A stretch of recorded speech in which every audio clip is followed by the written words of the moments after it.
السلام علیکم ورحمۃ اللہ۔ میرے عزیز دوستو، حضرت مولانا احمد سراج صاحب عمری قاسمی فیض آبادی دامت برکاتہم العالیہ نئے سال کے عنوان پر بہت ہی عمدہ اور بے مثال خطاب فرمایا ہے۔ ضرور سماعت کیجئے، اپنے دوست و احباب کو بھی شیئر کیجئے۔ پوچھا گیا اسلام نئے سال کے منانے کو کیوں پسند نہیں کرتا ہے؟ اسلام نے نئے سال کا کوئی ذکر ہی نہیں کیا ہے۔ پسند ناپسند کی تو بات کی بات ہے۔ اس کی وجہ کیا ہے کہ نبی کریم صلی اللہ علیہ وسلم کے زمانے میں 12 مہینے تھے لیکن سال نہیں تھا۔ تو اللہ کے رسول صلی اللہ علیہ وسلم نے سال کے بارے میں کوئی بات ہی نہیں کی ہے۔ 12 مہینے کے بارے میں آپ نے جو ایک اچھی دعا سکھلائی کہ جب چاند کو دیکھا جائے تو یہ دعا پڑھ لی جائے۔ وہ جو دعا ہے وہ کسی وقت بھی نئے چاند کے لیے کیا ہے پڑھی جا سکتی ہے۔ تو لہذا رسول اکرم کے زمانے میں سال تھا ہی نہیں۔ اب آپ سوچیں گے اگر سال نہیں تھا تو پھر کیسے معاملہ ہوتا تھا؟ دیکھیں، میں تھوڑی سی بات کرنا چاہتا ہوں۔ نبی کریم صلی اللہ علیہ وسلم کی پیدائش سے پہلے کیسے لوگ سال کو یاد کرتے تھے؟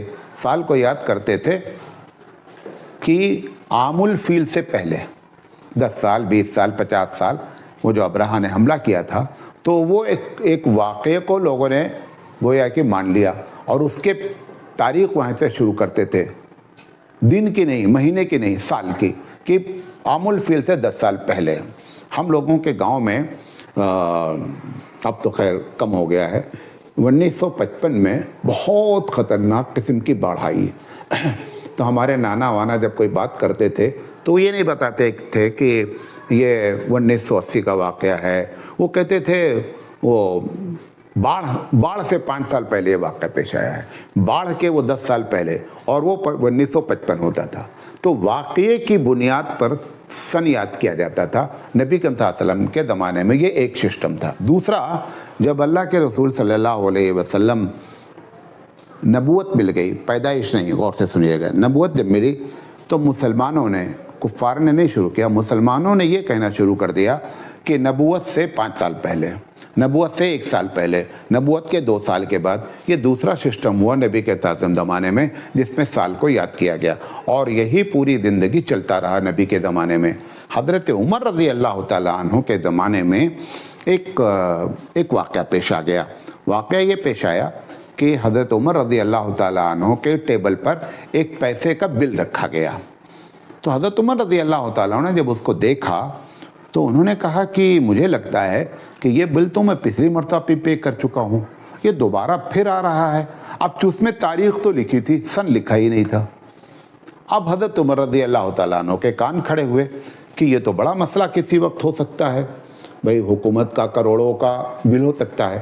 تو حضرت عمر رضی اللہ تعالیٰ عنہ نے لوگوں کو بلایا کہ یہ بتائیے کہ سال کو کیسے شروع کیا جائے۔ تو حضرت عمر رضی اللہ تعالیٰ عنہ کے سامنے غیر مسلم بھی آئے، ایرانی جو لوگ تھے وہ بھی آئے، کچھ ایک آدھ مجوسی بھی آئے۔ تو حضرت عمر رضی اللہ تعالیٰ عنہ کے سامنے جو زیادہ رائے رکھی گئی وہ یہ رکھی گئی کہ نبی کریم صلی اللہ علیہ وسلم کی پیدائش کو کیا مان لیا جائے، پہلا سال، اور وہاں سے سن شروع کر لیا جائے۔ حضرت عمر رضی اللہ تعالیٰ عنہ بڑے دانشور تھے۔ حضرت عمر رضی اللہ تعالیٰ عنہ کو شخصیت کی طرف تاریخ اور سال کو نسبت دینا پسند نہیں آیا، اور اس کے پیچھے وجہ کیا تھی؟ وجہ یہ تھی کہ اگر شخصیت کے تحت ایسا کیا گیا تو آنے والے دن میں شخصیت کی پھر پوجا ہونے لگے گی، لہذا واقعے کو جو ہے نا اس کے ذریعے تاریخ ہونی چاہیے۔ تو سارے لوگوں کی انہوں نے مخالفت کی، اور مخالفت کے بعد انہوں نے یہ مشورہ دیا کہ میری سمجھ سے نبی کی زندگی کا جو سب سے اہم واقعہ ہے، حالانکہ جو ان لوگوں کی رائے تھی کہ نبی کی پیدائش، آج لوگ نبی کی پیدائش چلا رہے ہیں نا، حضرت عمر نبی کی پیدائش سے سال شروع کر دیتے تب کیا حالت ہوتی ہے؟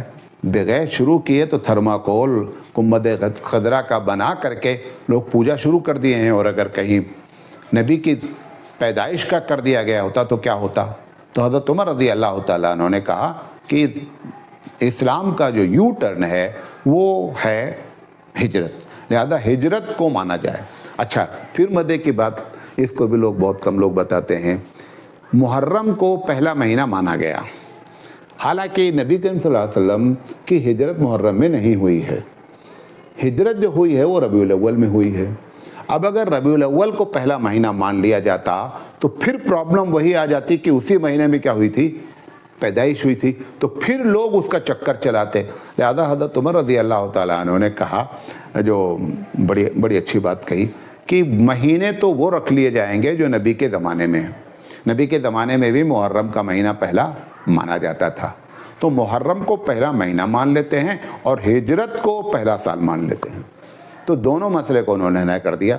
तो इस्लाम में पसंद नापसंद की बात ही नहीं है, इस्लाम में कोई भी नए साल का कोई तस्वुर ही नहीं है।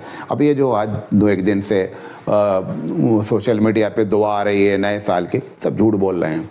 कोई भी नए साल के, भाई जब अल्लाह के रसूल के ज़माने में साल का तस्वुर ही नहीं था तो वो सुन्नत कहाँ से बयान कर सकते हैं? वो सिर्फ चांद देखने की दुआ है, वो हमेशा देखना चाहिए, आज भी देखना चाहिए, नया साल हो या नहीं हो, चांद निकला हमको दुआ मांगनी चाहिए। लिहाजा ये जो है, इसलिए इस्लाम ने इसको पसंद नहीं किया। नंबर 1, ये तो लॉजिक आपको बता रहा हूँ। नंबर 2 क्या है कि ये जो डे मनाने का है, mother day, father day, teacher day, क्या कहते हैं, शहादत डे, कोई भी डे इस्लाम ने कभी भी रिकग्नाइज कराया नहीं, उसकी पहचान नहीं कराई है, क्योंकि डे का वो कायल नहीं है। डे में भी यही होता है। आप देखें हज में लोग सफ़ा और मरवा की सही करते हैं। सफ़ा मरवा की सही हज़रत हाजरा अलैहिस्सलातु वस्सलाम का अमल है, उस अमल को क्या याद किया गया, लेकिन हज़रत हाजरा को नहीं याद किया गया कि नहीं, हज़रत हाजरा के अमल को याद किया गया। तो इस तरीके से ये डे कोई चीज़ नहीं हमारे पास। इसलिए जो है इस्लाम जो है वो ये न बर्थडे का कायल है और न क्या है न्यू ईयर का कायल है। वल्लाहु आलम बिस्सवाब। और जब कोई आदमी कोई किसी क्या कॉपी करता है ना, तो अपने आप को बताता है कि मैं मगलूब हूँ, आप गालिब हैं, आपकी तहज़ीब, आपका रहन सहन, आपका जो कुछ भी है बहुत अच्छा है। इस्लाम ने तो ये कहा था लियुज़हिरहु अला दीन कुल्ली। इस्लाम तो आया था तमाम अदियान के ऊपर क्या है, गालिब। गालिब क्यों चाहता है? जब कोई कौम मगलूब हो जाती है ना, तो हर चीज़ उसकी क्या होती है, ख़त्म हो जाती है। आप देखें यूरोप के लोग अरब दुनिया में आकर के जॉब करते हैं, बड़ी बड़ी पोस्टों पर जॉब करते हैं, और वहाँ बहुत ही गर्मी होती है। जो उनका लिबास है अरबों का, वो हकीकत में उस मौसम के लिहाज से बेहतरीन लिबास है, लेकिन वो अपने आप को कभी भी अरब लिबास में नहीं रखते। क्यों? वो अपने आप को गालिब मानते हैं, मगलूब नहीं मानते। फ़ायदा है, अच्छा है, कल्चर है, गर्मी के लिहाज सबको उन्होंने इग्नोर किया और वो वहाँ भी अपने लिबास में रहते हैं। और हमारी क्या आदत है, हम अगर अमेरिकन एयरपोर्ट पर उतरने वाले होते हैं तो हम अपने आप को 3 पीस में पहन लेते हैं, भले कंदूरा पहन के गए हों, एयरपोर्ट पर उतरने से पहले 3 पीस में आ जाते हैं, और इसका नुकसान ही होता है। ऐसी कौम को परवरदिगार आलम कभी चाबी नहीं देता है। चाबी देता है जो अपनी तहजीब पर फ़ख्र करता है, वरना ऐसे लोगों को चाबी नहीं दी जाती जो नौकर बनने के लिए तैयार हैं। ऐसे लोगों को क्यों चाबी दी जाएगी? लिहाजा ऐसे लोगों को परवरदिगार आलम कभी चाबी देता ही नहीं। अभी हमारे यहाँ वो तो चलो एयरपोर्ट वाली बात है, तो आप सोच रहे हैं कि मैं तो एयरपोर्ट गया 3 पीस नहीं पे। अभी देखिए निकाह होता है तो एक बड़ी आबादी मुसलमानों की कुर्ता पैजामा शेरवानी इन सब में, और वही वलीमा में जब जाते हैं तो हजरत क्या होते हैं, 3 पीस में आ जाते हैं। ये आपकी मगलूबियत की अलामत है, ये ग़ुलामी की अलामत है। वहाँ पर भी आप मस्जिद में निकाह हो रहा था तब तो आपने इसको बना लिया, और जब मामला आया वहाँ तो आप फ़ौरन अंग्रेज़ बन गए। ये सब बता रहा है कि हम मगलूब हैं, और ये मगलूब के लिए 1-2 चीज़ नहीं चक्कर खा रही है, ये सब।